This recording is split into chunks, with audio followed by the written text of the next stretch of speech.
Attends-moi, Tu es à la traîne. J'ai les cales de route. Hein. N'empêche, t'es sacrément bien toi avec tes cales de VTT. Bah, c'est clair. Pour tous les jours, les cales de route, Mais ouais, c'est quand mais même pas justement. évident. Et en plus, j'ai quand même les speed play, donc c'est quand même assez bien. Mais je me dis, imagine des mecs qui ont des looks ou Ah non, mais des, c'est trop des bien. Shimano. Justement, viens, on va en parler un peu. Vas-y, vas-y.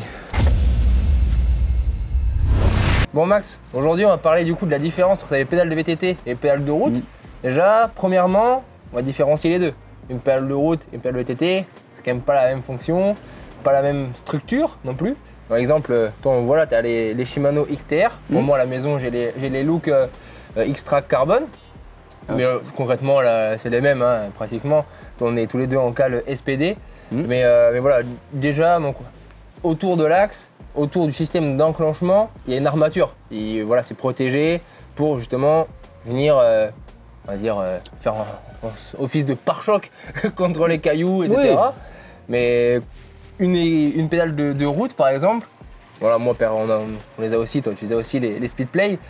Voilà, il y en a d'autres, hein. Il y a les Shimano, les Look, etc. Mais par contre, elle, c'est vrai qu'il n'y a pas d'armature autour et il y a vraiment que le système pour enclencher et rien d'autre autour.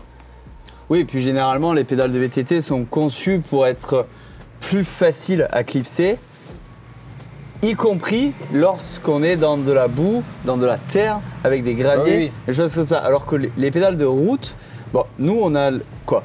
Moi, j'ai de la chance, j'ai les Speedplay qui sont clipsables des deux côtés. Toi, tu as les Speedplay aéro. Ouais, c'est ça, j'ai les Speedplay aéro qui, elles, se clipsent que d'un côté. Bon, Exactement. voilà, Comme beaucoup de pédales de route.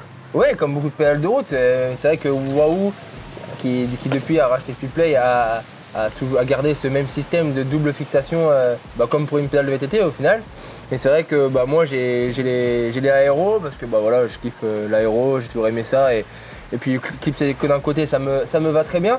Mais au final, c'est vrai que c'est la particularité de cette pédale Wahoo normalement et Speedplay qui a ces deux faces. Oui, parce que généralement, les pédales de route, autant les pédales de VTT sont fabriquées pour être solides et résister aux différents chocs, notamment avec des cailloux ou des rochers même.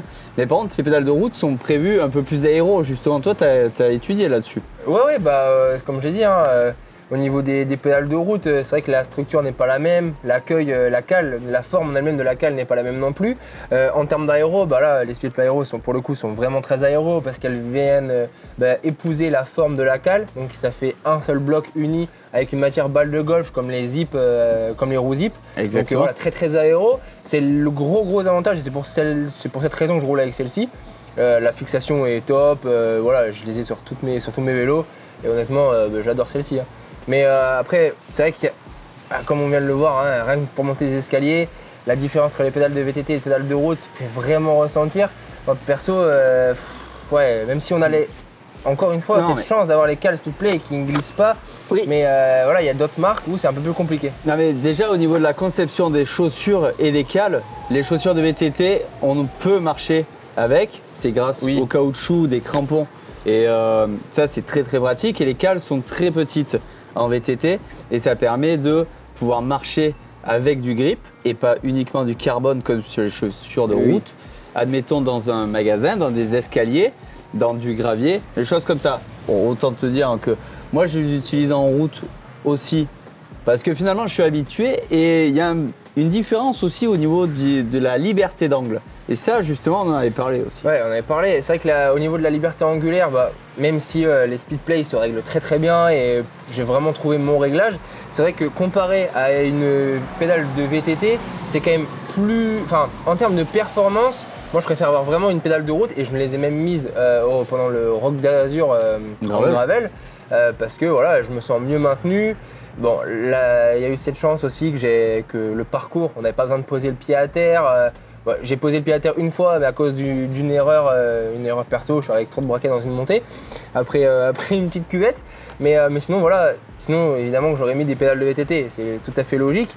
Mais voilà, je suis mieux maintenu, je trouve qu'il y a une meilleure répartition de la force. En termes de réglage, c'est quand même beaucoup plus précis.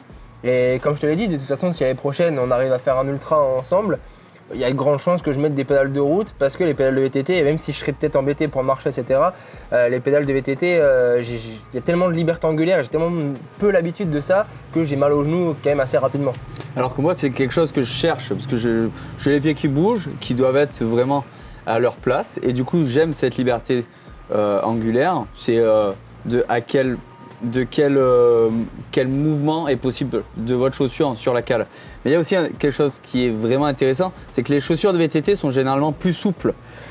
Et d'avoir des chaussures plus souples, ça permet de moins ressentir les vibrations et les divers chocs qu'on peut rencontrer, notamment sur route. Ah, puis c'est un confort du coup. Et là, du coup, je perds peut-être en performance, mais je gagne en confort.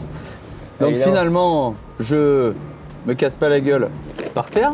Contrairement à moi qui a failli prendre une belle gamelle tout à l'heure. Sur du carrelage ou sur du gravier, je clipse plus facilement et en échange, je suis moins performant. Donc c'est globalement ça. Oui, après moins performant, t'as quand même gagné un bac et cette année. Après, voilà. Chacun sa vision de la performance. C'est ça. Voilà, concrètement, après, c'est vrai que si sur un usage quotidien, c'est vrai que la pédale de VTT a quand même un gain énorme.